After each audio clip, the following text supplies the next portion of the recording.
அனைவருக்கும் வணக்கம். இப்போ இந்த வீடியோவில் வந்துட்டு நம்ம 7.10.5 7th சாப்டரில் last topic FDI in India. அதாவது இந்த ஃபாரின் டைரக்ட் இன்வெஸ்ட்மெண்ட் இருக்கு இல்லையா, அந்த ஃபாரின் டைரக்ட் இன்வெஸ்ட்மெண்ட் அப்படின்றது வந்துட்டு இந்தியாவில் எந்த லெவலில் இருக்குது, அப்போ இந்தியாவில் எப்படி இருக்குது, இது மாதிரியான விஷயங்கள் வந்து பார்க்க போகிறோம். லாஸ்ட் டாபிக் இது. இந்த early 1991 witnessed reforms in the economic policy அப்படின்ற மாதிரி இருக்குது. 1994 தான் வந்து இந்தியன் எக்கனாமியில் ரிஃபார்ம்ஸ் பீரியட் அப்படின்ற மாதிரி சொல்லுவாங்க. அதாவது என்ன பண்ணியிருப்பாங்க அப்படின்னா 1991 எல்பிஜி அப்படின்ற மாதிரி ஒன்று கொண்டு வந்திருப்பாங்க. L for liberalisation, P for privatisation, G for globalisation. இது மாதிரி ஒரு இது வந்து ஏன்னா வந்து 1990s வந்துட்டு இந்தியன் எக்கனாமி வந்து ரொம்ப டவுனாக போய்கிட்டு இருந்திருக்கும். அப்போ அதை எப்படி சரி பண்ணலாம் அப்படின்ற மாதிரி யோசிச்சு இந்த எல்பிஜி அப்படின்ற வந்து ஒரு விஷயத்தை வந்து கொண்டு வந்திருப்பாங்க. அப்போ அதனால தான் இந்த இடத்துல witnessed reforms in the economic policy அப்படின்ற மாதிரி கொடுத்துருக்காங்க. This helped to open up Indian markets to FDI. அப்போ இந்த வருஷத்தில் தான் வந்து இந்த ரிஃபார்ம் பண்ணதுனால தான் என்ன ஆயிருக்கு, எஃப்டிஐ வந்து ஓப்பன் ஆகிருக்கு. அதாவது இந்தியாவில் வந்து எஃப்டிஐயை அலோவ் பண்ண ஆரம்பிச்சிருக்காங்க 1991 அப்புறமா. FDI in India has increased over the years. அதுக்கப்புறமா ஒரு வருஷம் வந்துட்டு எஃப்டிஐயோடைய அந்த எஃப்டிஐ பண்ணுறாங்களே, இந்தியாவுக்குள்ளே வந்து இன்வெஸ்ட்மெண்ட் பண்ணுறாங்களே, அது வந்து ஒரு வருஷமும் இன்க்ரீஸ் ஆகிக்கிட்டே போயிருக்கு. In India FDI has been advantages in terms of free flow of capital. இப்போ இந்தியாவில் வந்துட்டு இந்த எஃப்டிஐனால் என்னென்ன அட்வான்டேஜஸ் கிடச்சிருக்கு அப்படின்னா, ஃப்ரீ ஃப்ளோ ஆஃப் கேபிட்டல் வந்து புதுசாக வந்து க்ரியேட் ஆகிருக்கு. இம்ப்ரூவ்டு டெக்னாலஜி வந்து இம்ப்ரூவ்மெண்ட் ஆகிருக்கு. அதுக்கப்புறம் வந்து மேனேஜ்மெண்ட் எக்ஸ்பர்டைஸ் அப்படின்ற மாதிரி இருக்குது. இப்போ ஆல்ரெடி நம்ம போன வீடியோவில் பார்த்தோம் இல்லையா, மேனேஜ்மெண்ட் வந்துட்டு ஒரு புதுசாக வந்து ஒருத்தர் வந்து எஃப்டிஐ கொண்டு வராரு அப்படின்னா அந்த கண்ட்ரியில் வந்து மேனேஜ்மெண்ட் லெவல் வந்து இன்னும் இன்க்ரீஸ் ஆகும். அப்போ மேனேஜ்மெண்ட் எக்ஸ்பர்டைஸ் ஆகிருக்கு. அதுக்கப்புறம் வந்து access to international market access வந்து ரொம்ப இம்ப்ரூவ் ஆகிருக்கு இந்த எஃப்டிஐனால்.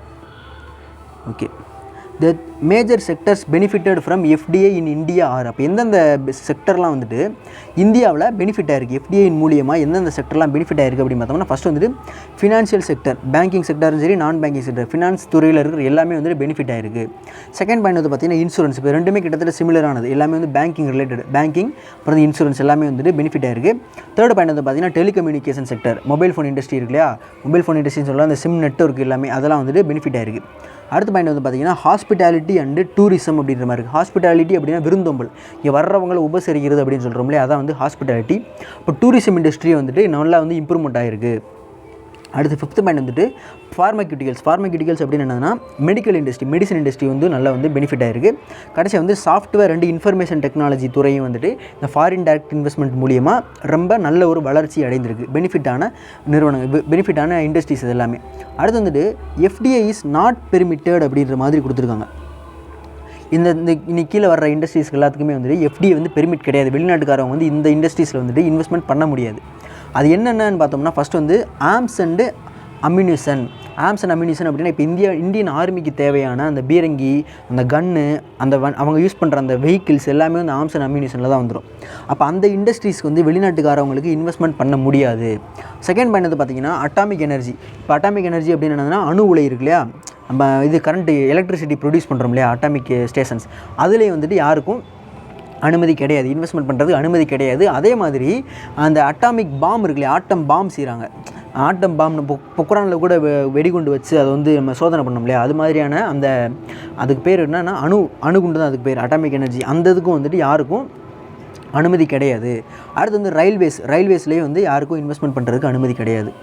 அடுத்து கோல் அண்ட் லிக்னைட். கோல் அப்படின்னு நிலக்கரி லிக்னைட் இதுக்கெலாம் வந்துட்டு இப்போ பார்த்தீங்கன்னா நெய்வேலி லிக்னைட் கார்பரேஷன் அப்படின்ற மாதிரி இருக்குது. அவங்க என்ன பண்ணுறாங்க, அணு மின் நிலையம், அவங்க வந்து இந்த அந்த கறி இருக்கு இல்லையா, நிலக்கரியை வச்சு அவங்க என்ன பண்ணுறாங்க அப்படின்னா எலக்ட்ரிசிட்டி வந்து ப்ரொடியூஸ் பண்ணுறாங்க. அது வந்து கவர்மெண்ட் ஆர்கனைசேஷன் அல்லது இந்தியா சார்ந்த ஏதோ ஒரு ஆர்கனைசேஷன் தான் வந்து அதை வந்து செயல்படுத்த முடியும். வெளிநாட்டுக்காரவங்க வந்து இதில் வந்து இன்வெஸ்ட்மெண்ட் பண்ண முடியாது.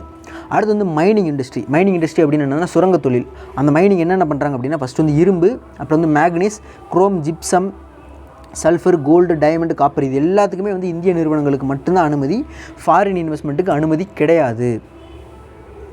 ஓகே, அடுத்து FDI inflow in India has increased from 97 million in 1990 to 1991 to $5,535 million அப்படின்ற மாதிரி இருக்குது. அதாவது $97 மில்லியன் வந்து எப்போ இருந்திருக்கு அப்படின்னா 1990-91 இருந்திருக்கு. அதுலேருந்து ஒரு கிட்டத்தட்ட ஒரு 15 வருஷத்துக்குள்ளே $5,500 இன்க்ரீஸ் ஆகிருக்கு. $5,500 மில்லியனை வந்து இன்க்ரீஸ் ஆகிது. என்னது, எஃப்டிஐ வந்து அவ்வளோ இன்க்ரீஸ் ஆகிருக்கு இந்தியாவில். எதனால், அந்த 1991 ரிஃபார்ம்ஸ் பண்ணதுனால. It amounted to $32,955 million.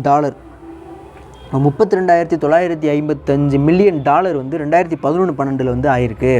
அடுத்தது UNCTAD அப்படின்றது என்னன்னா United Nations conference for trade and development அப்படின்ற மாதிரி ஒரு ஆர்கனைசேஷன். அவங்க என்ன பண்ணுறாங்க அப்படின்னா வருஷம் வந்துட்டு இந்த வேர்ல்டு இன்வெஸ்ட்மெண்ட் ரிப்போர்ட் வந்து வெளியிடுறாங்க.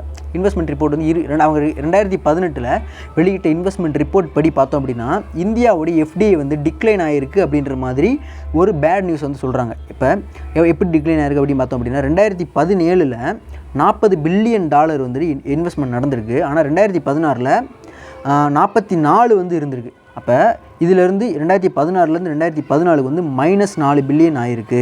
அப்போ வந்து இன்வெஸ்ட்மெண்ட் வந்து ஃபாரின் டைரக்ட் இன்வெஸ்ட்மெண்ட் வந்து குறைஞ்சிருக்கு அப்படின்ற மாதிரி இந்த வேர்ல்டு இன்வெஸ்ட்மெண்ட் ரிப்போர்ட்டு சொல்லுது. இதோட வந்துட்டு இந்த 7th சாப்டர் வந்து முடியுது. சம்மரி பார்த்துடலாம். ஓவரால் சம்மரி என்ன அப்படின்னா International economics is a valuable branch of economics dealing with how trade benefits nations. Several theories have been propounded on causes of international trade and international trade starting from Adam Smith அப்படின்ற மாதிரி கொடுத்துருக்காங்க. International economics அப்படின்றது என்னது? Branch of economics dealing with how trade benefits nations. அப்போ trade உலக வர்த்தகம் இருக்கு இல்லையா, அது ஒரு கண்ட்ரியும் எப்படிலாம் பெனிஃபிட் பண்ணுது, எந்தெந்த வகைகள் வந்து அட்வான்டேஜ் அமையுது அப்படின்ற மாதிரி பேசுகிறது தான் வந்து இன்டர்நேஷனல் எக்கனாமிக்ஸு. அதுக்கு ரிலேட்டடான தியரிஸ் நிறைய, இன்டர்நேஷனல் ட்ரேடுக்கு ரிலேட்டடான தியரிஸ் நிறையா இருக்குது. ஆடம் ஸ்மித் ஸ்டார்ட் பண்ணி பல தியரிஸ் வந்து இருக்குது அப்படின்ற மாதிரி கொடுத்துருக்காங்க. The controversy over the need for a separate theory has been resolved by the modern theory of international trade. அப்போ இந்த இன்டர்நேஷ்னல் ட்ரேடுக்குன்னு ஒரு செப்பரேட் தியரி தேவைப்பட்டிருக்கு. அதுக்கு வந்து பல நாளாக வந்து கான்ட்ரவர்சி போய்கிட்டே இருந்திருக்கு. அதை யார் எந்த தியரி ரிசால்வ் பண்ணியிருக்கு அப்படின்னா international modern theory of international trade அப்படின்ற தியரி வந்து அந்த கான்ட்ரவர்சியை ஸ்டாப் பண்ணிருச்சு அப்படின்ற மாதிரி சொல்கிறாங்க. The gains from trade, terms of trade, balance of payments constitute the major area of discussions அப்படின்ற மாதிரி இருக்குது. அந்த trade, terms of trade, balance of payment இதெல்லாம் வந்துட்டு ரொம்ப ஒரு முக்கியமான பகுதி. எதில்? இன்டர்நேஷ்னல் ட்ரேட் அப்படின்ற மாதிரி ஒரு டாபிக் எடுத்துக்கிட்டோம் அப்படின்னா இது எல்லாமே வந்துட்டு ஒரு முக்கியமான பங்கு வகிக்குது. The exchange rate either fixed or flexible is a major factor determining the economic strength of the nation. அப்போ exchange rate either fixed exchange ரேட்டாகவும் இருக்கலாம் அல்லது வந்து ஃப்ளெக்சிபிள் எக்ஸ்சேஞ்ச் ரேட்டாகவும் இருக்கலாம். இது ரெண்டும் தான் வந்து எதை தீர்மானிக்குது அப்படின்னா ஒரு கண்ட்ரியோடைய எக்கனாமிக் ஸ்ட்ரென்த், பொருளாதார உறுதியான நிலை வந்து எதை பொறுத்து அமையுது அப்படின்னா அந்த எக்ஸ்சேஞ்ச் ரேட்டை பொறுத்து தான் வந்துட்டு அமையுது. அதனால தான் வந்து இன்ன வரைக்கும் அமெரிக்கா வந்துட்டு வேர்ல்டுலேயே வந்து நம்பர் 1 கண்ட்ரியாக இருக்குது. In the line of foreign trade and foreign capital, foreign investments, especially FDI, plays a major role in determining the economic development of the less developed countries and developing countries அப்படின்ற மாதிரி சொல்கிறாங்க. அப்போ FDI வந்து ரொம்ப ஒரு முக்கியமான role play பண்ணுது. எதில் அப்படின்னா ஒரு கண்ட்ரியோடைய எக்கனாமிக் டெவலப்மெண்ட் நிலையை தீர்மானிக்கிறதில்ல. அப்போ நம்ம என்ன சொல்கிறோம், ஒரு கண்ட்ரி வந்து less developed country, undeveloped country, under developed country, developing country அப்படின்ற மாதிரி வகைகளாக பிரிக்கிறோம் இல்லையா. அதில் வந்து யார் முக்கியமான ரோல் ப்ளே பண்ணுறா அப்படின்னா அந்த FDI தான் வந்து முக்கியமான ரோல் வந்து ப்ளே பண்ணுது. International trade has helped the economically developed countries largely and disappointed many African and Asian countries. அப்போ இன்டர்நேஷ்னல் ட்ரேட் வந்துட்டு அதிகமாக வளர்ந்த நாடுகளுக்கு தான் வந்து நல்ல பெனிஃபிட் அமையுது. ஏசியா, ஆஃப்ரிக்காவில் வந்து பார்த்திங்கன்னா அதிகமாக வந்துட்டு வளர்ச்சி இல்லாத நாடுகள் வந்து அதிகமாக இருக்கும். அப்போ அவங்களுக்கு வந்து அது டிஸப்பாயிண்ட் தான் பண்ணுது, ரொம்ப டிஸ்அட்வான்டேஜாக தான் இருக்குது அப்படின்ற மாதிரி ஒரு கிரிட்டிசிசம் வந்து வைக்கிறாங்க. The international economic organizations such as IMF, IBRD and WTO and the trade blocs SAARC, ASEAN and BRICS which play a vital role in international trades are covered in next chapter அப்படின்ற மாதிரி இருக்குது. அப்போ சில international monetary organisations பற்றி சில இதில் பேர்லாம் வந்து கொடுத்துருக்காங்க. அது எல்லாத்தையுமே இந்த டீட்டெயிலாக அடுத்த சாப்டரில் பார்க்கலாம். ஏன்னா அந்த அடுத்த சாப்டர் வந்து முழுக்க இது மாதிரி இன்டர்நேஷ்னல் மணி ஆர்கனைசேஷன்ஸ்க்கான வந்து ஒரு சாப்டர் வந்து ஒதுக்கியிருக்காங்க. அதில் வந்து ஃபுல்லாக டீட்டெயிலாக நம்ம பார்க்கலாம். இப்போ இந்த இடத்துல வந்துட்டு ஒரு விஷயம் கொடுத்துருக்காங்க. Suppose the exchange rate between Indian currency and US dollar is $1 is equal to 65 1 rupee is equal to $65 அப்படின்ற மாதிரி இருக்குது. If it changes to 1 rupee is equal to $55, the value of which currency is increased or decreased அப்படின்ற மாதிரி ஒரு கேள்வி இருக்குது. ஒருத்தர் வந்து கமெண்ட்டில் வர இந்த டவுட் வந்து கேட்டிருந்தார். அவருக்கு வந்து டவுட்டை கிளியர் பண்ணுறதுக்காண்டி இப்போ சொல்கிறேன். இப்போ $1 இருக்குதுன்னு வச்சுக்கலாம். $1க்கான வேல்யூ வந்து $70 இருக்குது. அப்போ நம்ம என்ன பண்ணுறோம், அடுத்து கொஞ்சம் நம்மளுடைய வேல்யூவை டிவேல்யூ பண்ணி $1 வந்து $80 மாற்றுறோம். அப்போ அவர் என்ன டவுட் கேட்டிருந்தா அப்படின்னா 70லேருந்து 80 ரூபா இன்க்ரீஸ் தான் ஆகுது, அப்புறம் ஏன் இதை வந்து நம்ம டி வேல்யூ அப்படின்ற மாதிரி சொல்கிறோம் அப்படின்ற மாதிரி அவர் கேட்டிருந்தார். இப்போ நம்ம $1 வாங்கணும் அப்படின்னா 70 ரூபா செலவு பண்ணுறோம் இந்த இடத்துல. இப்போ டி வேல்யூ பண்ணதுக்கப்புறம் $1 வாங்குறதுக்கு நம்ம 80 ரூபா செலவு பண்ண வேண்டியது இருக்குது. அப்போ இந்த இடத்துல வந்து 70 ரூபா செலவு பண்ணால் இங்கே வந்து +10 10 ரூபா அதிகமாக செலவாகிருக்கு. அதிகமாக வந்து செலவு பண்ணுறோம். ஒரே சேம் குவான்டிட்டியாக ஒரு பொருள் நம்ம வாங்குறதுக்கு 10 ரூபா நம்ம வந்து எக்ஸ்ட்ரா இந்த இடத்துல வந்து செலவு பண்ணுறோம். அப்போ இங்கே 70 ரூபா செலவு பண்ணது இந்த இடத்துல 80 ரூபா செலவு பண்ணுறதுனால என்ன ஆகுது அப்படின்னா இன்டெரக்டாக நம்மளுடைய பணத்தினுடைய மதிப்பு வந்து குறைஞ்சி போயிருச்சு. ஏன்னா 70 ரூபாய்க்கு வாங்கின ஒரு பொருள் நேற்று வாங்கினோம், இன்றைக்கி வந்து அது 80 ரூபாய்க்கு தான் வாங்க முடியுது. அப்போ நம்மளுடைய பணத்தினுடைய மதிப்பு குறைஞ்சி போயிடுது இல்லையா, அதனால தான் இது நம்ம வந்து டி வேல்யூ அப்படின்ற மாதிரி சொல்கிறோம்.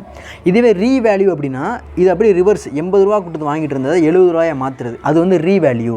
இதே மாதிரி ஓவர் வேல்யூ அப்படின்ற மாதிரி ஒன்று இருக்குது.